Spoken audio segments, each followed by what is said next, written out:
Okay, so today we're starting the process of trying to figure out how to put this 2-liter turbocharged Camaro motor into this 94 Mazda Miata. We've got this really awesome 3D scanner that allows us to scan all the parts individually, and then we're gonna mash them all together in Fusion 360 and see what we need to do to figure out how to make that motor fit in that engine bay. But so far, got a really good scan of the motor. It has all the details we need, including the oil pan and the existing engine mounts.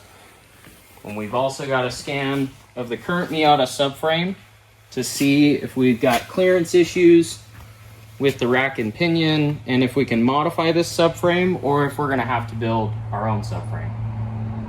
I want to take a step back for a second and talk about what we're doing exactly. So in short, we are taking a 2-liter LTG Ecotec motor from early 2020s Camaro and stuffing it into a 94 Mazda Miata, because why not?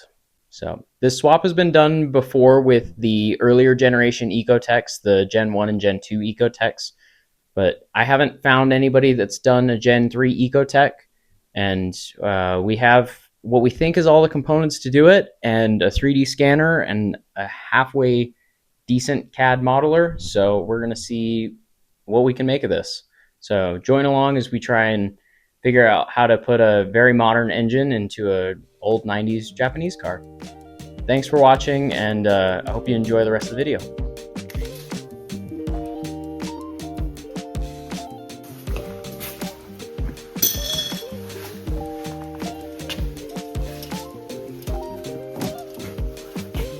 See that?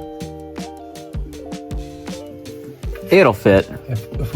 If we stick it in right there, the front of the motor is going to be at the end of the tape measure. Okay. That. Like actually, but that's. That. I think it's just going to go right in. It's just gonna go right in. Easy.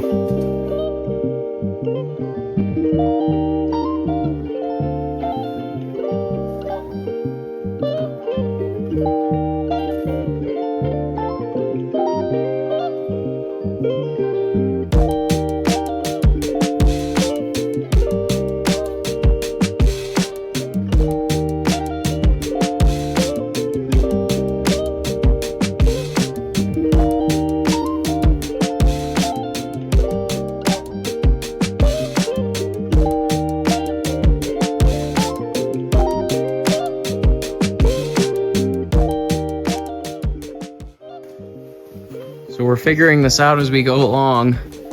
We're realizing it might be really helpful to have the transmission actually mounted to the engine so that we can get a 3D scan of that whole apparatus and then insert it in CAD up into here, find out what kind of brackets and mounting solutions we're going to need and what kind of clearance issues we're going to run into. But it's a relatively small engine, and the transmission, isn't the transmission shorter than a Miata 5-speed? I think it's really close. It's really close. I'm hoping it'll go right in. It should just go right in. I'm sure it'll just go right It'll just go right in, no problem. like a glove. Like a glove. And all that wiring, it's fine. Yeah. We'll figure that out. The wiring. We have a gas pedal. Where's your gas pedal? We have a gas pedal. Here we go. Drive-by wire Miata. Yep. You push the gas pedal, you plug that in, you push the gas pedal and it goes. It'll be just fine. And then it's gonna make really sweet turbo noises with this brand new turbo. How many miles does this motor have on it? 42. 42 miles. Not 42,000. 42. 42. Yeah. Basically no miles. And no oil. I'm glad that's written on there. That's Remind me to put oil. just a good reminder.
the engine bay. You don't see the top of the hood.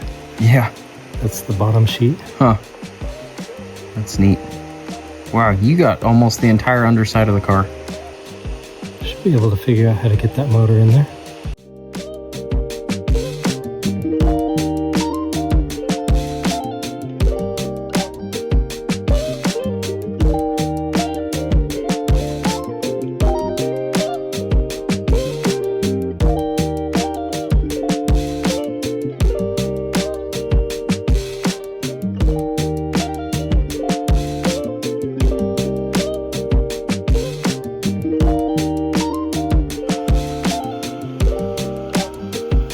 Gray shows your scanning window, but then when you go out of that scanning window and you see little gray patches, you need to go back over them. Yeah. I just got your arm in your leg. Oh, did you? Okay, well, let's try the rewind and see how it works. No. No? We can snip you out. Just snip me out. You're easy enough to snip out. That's funny. After a fun day of 3D scanning, it was time to jump onto the computer and start making this happen. It's pretty amazing that you can take a 3D scanner and some modeling software and be able to virtually install an engine in a car that it was never meant to go in. We were able to do this in a relatively short amount of time with relatively little experience. Right away, it was obvious this is going to be a challenge. The LTG motor is significantly taller than a factory engine. Scan showed us all of our problem areas such as the firewall, subframe, and hood clearance. Hood is definitely going to get chopped up. Once I had the engine in place, I drew up some motor mounts accounting for these problem areas, and then it was time to pick up our newest tool to create our own custom motor mounts.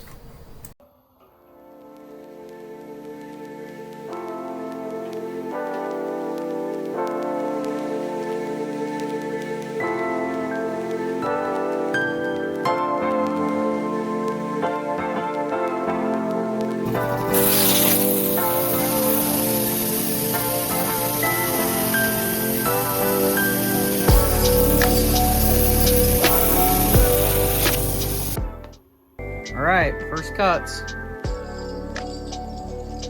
Not so bad. Well, second cut technically. First cut. First cut. First cut was a little rough. Slowed it down. Much better second try.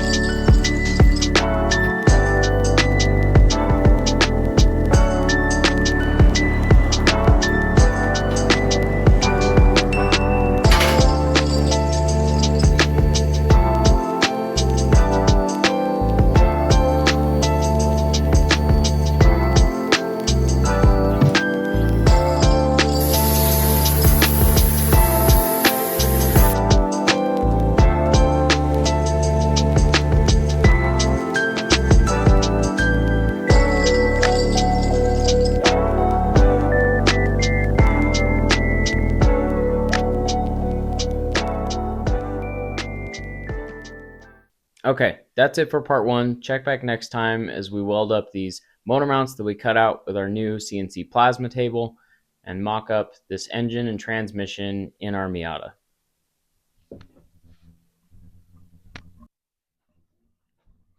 Oh, and thanks for watching.